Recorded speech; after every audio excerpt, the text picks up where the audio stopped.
Make sure you check the descriptions for any articles I may post or links to articles and come up with your own conclusions. But I just wanted to talk about the Victim Olympics, or just kind of the term Victim Olympics, because when you first hear it, the first time it came up, I thought it was the funniest thing, because the Victim Olympics had already occurred and already been occurring, but no one had quite really put it in that context.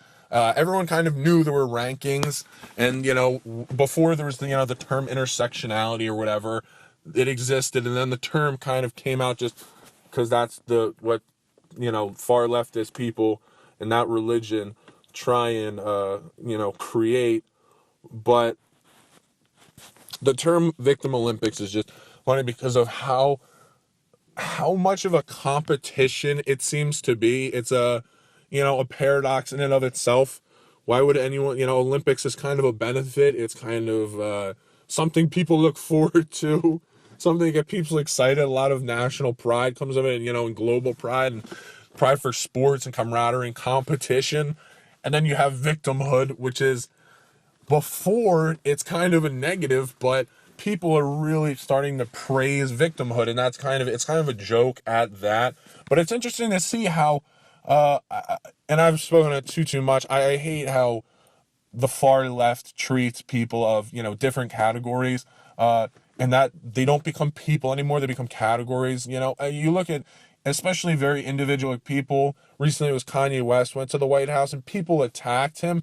It seemed more like on his race than anything. And I think he's not above criticism as a person, but I think he should be criticized as a person and not based off his race. And this has happened in other instances where people assume that based on somebody's race, they should be a certain way. Now, they may be a certain way and also may happen to be a race, but not because of their race, they have to be a certain way. And it comes down to this Victim Olympics in which everyone's going for gold on the left, and you don't. You're not even competing, and that's the kind of the irony of it. It's not a competition in the Victim Olympics. You're born.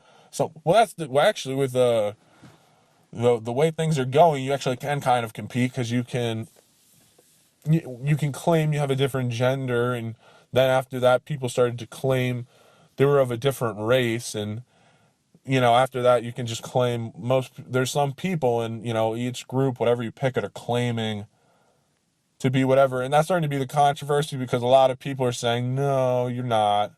Even within very liberal circles and left circles, there's a lot of division over things around, can you switch gender? How quickly can you switch gender? Is it something that you're born with, or is it something that you're born being able to switch back and forth? With race, I don't think it really caught on with Rachel Dolezal. I think if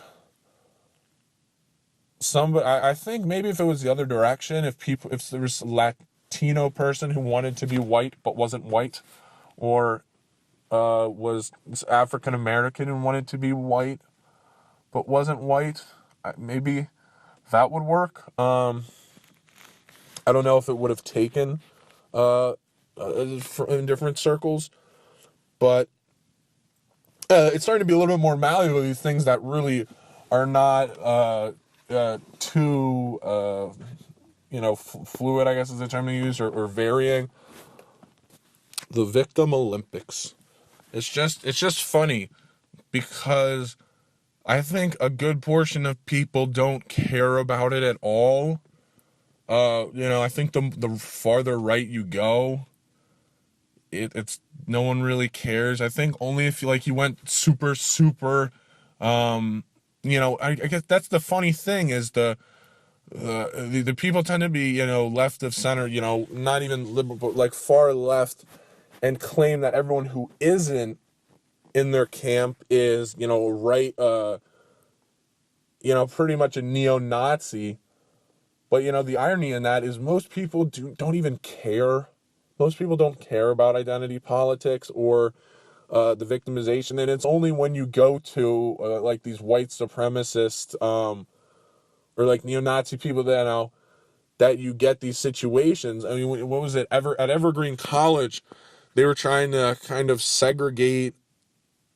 create some form of segregation between, or maybe maybe I'm not characterizing it correctly. There was a day with a day of absence in which, you know, the white people were supposed to leave, and it was this type of it seemed to be division that was created based off of that. And I've heard that there's schools that want to have race-based dorms, and I think you could find some white supremacists or whoever who think exactly the same way.